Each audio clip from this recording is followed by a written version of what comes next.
Filipenses 4,13. Eu posso tudo naquele que me fortalece. Deus me fortalece. A palavra de Deus me fortalece.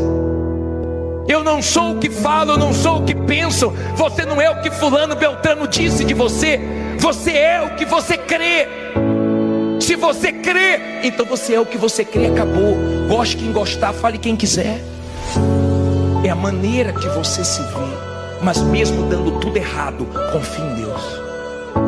Mesmo dando tudo errado, mesmo saindo do teu controle, mesmo acontecendo o contrário do que você esperava, continue confiando em Deus, mas confia mesmo. Quando a sua fé está na palavra de Deus, na promessa de Deus, cedo ou tarde, o que Ele prometeu acontece. Porque para Deus, os nossos problemas não significam nada. Para Deus, aquilo que é dificuldade para nós, para Ele não é nada. Amém?